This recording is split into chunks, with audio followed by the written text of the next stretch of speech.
ನಮಸ್ಕಾರ ವೀಕ್ಷಕರೇ, ಬಳ್ಳಾರಿ ಬೆಳಗಾಯಿತು ಚಾನೆಲ್ಗೆ ಸ್ವಾಗತ. ಜಿಲ್ಲೆಯಲ್ಲಿ ಪ್ರತಿನಿತ್ಯ ನಡೆಯುವ ಎಲ್ಲ ಆಗುಹೋಗುಗಳನ್ನು ತಿಳಿದುಕೊಳ್ಳಲು ವೀಕ್ಷಿಸಿ ಬಳ್ಳಾರಿ ಬೆಳಗಾಯಿತು ಯೂಟ್ಯೂಬ್ ಚಾನೆಲ್.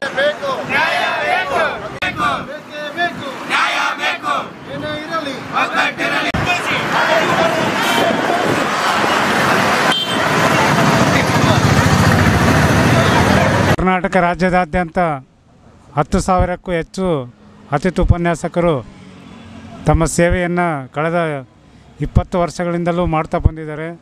ಆದರೆ ರಾಜ್ಯ ಸರ್ಕಾರ ಅವರ ಸೇವೆಯನ್ನು ಕಾಯಂ ಮಾಡದೆ ಅತಿ ಕಡಿಮೆ ವೇತನಕ್ಕೆ ಅಥವಾ ಗೌರವಧನಕ್ಕೆ ದುಡಿಸ್ಕೊಳ್ತಾ ಅತಿಥಿ ಉಪನ್ಯಾಸಕರಿಗೆ ವಂಚನೆ ಮಾಡ್ತಾ ಬಂದಿದೆ. ಪ್ರತಿ ಸರ್ಕಾರಗಳು ಕೂಡ ಒಬ್ಬರ ಮೇಲೆ ಒಬ್ಬರು ಹೇಳ್ತಾ ಅತಿಥಿ ಉಪನ್ಯಾಸಕರನ್ನು ವಂಚನೆ ಮಾಡ್ತಾನೇ ಬಂದಿದ್ದಾವೆ. ಆದರೆ ಈ ಬಾರಿಯ ಸಿದ್ದರಾಮಯ್ಯನವರ ಸರ್ಕಾರ ತಮ್ಮ ಪ್ರಣಾಳಿಕೆಯಲ್ಲಿ ಅತಿಥಿ ಉಪನ್ಯಾಸಕರ ಕಾಯಂ ಮಾಡ್ತೀವಿ ಅಂತೇಳಿ ಹೇಳಿಬಿಟ್ಟು ಸುಮ್ಮನೆ ತುಟಿಗೆ ತುಪ್ಪ ಸವರ್ತಕ್ಕಂಥ ಒಂದು ಕೆಲಸವನ್ನು ಮಾಡಿದ್ದಾರೆ. ಇದು ಸರಿಯಲ್ಲ. 10,000ಕ್ಕೂ ಹೆಚ್ಚು ಜನರ ಬಾಳಿಗೆ ಒಂದು ಬೆಳಕಾಗಬೇಕಂತೇಳಿ ಈ ಮೂಲಕ ನಾನು ಕೇಳಿಕೊಳ್ತಾ ಇದ್ದೀನಿ. ಡಾಕ್ಟರ್ ಕೆ ಬಸಪ್ಪ, ಕನ್ನಡ ಉಪನ್ಯಾಸಕರು.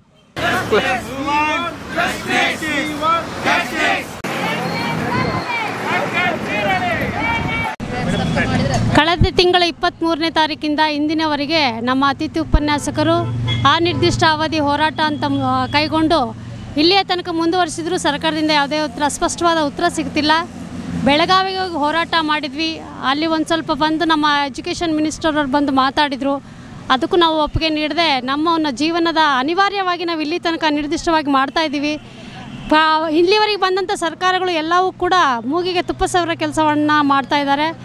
ಆದರೂ ನಮ್ಮ ಒಂದು ಜೀವನ ಈ ಡಿಗ್ರಿ ವಿದ್ಯಾರ್ಥಿಗಳಿಗೆ ಭವಿಷ್ಯ ತೋರಿಸುವಂಥ ನಮ್ಮಂಥ ಗುರುಗಳಿಗೆ ಭವಿಷ್ಯ ಇಲ್ಲದಂತಾಗಿದೆ. ಈ ಒಂದು ಕಾರಣಕ್ಕಾಗಿ ಸುಮಾರು 15-20 ವರ್ಷದಿಂದ ನಿವೃತ್ತಿಯ ವಯಸ್ಸಿಗೆ ತಲುಪಿರುವಂಥ ಸುಮಾರು 23-24 ದಿನಗಳು ಆಯಿತು ನಾವು ಹೋರಾಟವನ್ನು ಮುಂದುವರಿಸ್ತಾ ಇದ್ದೀವಿ.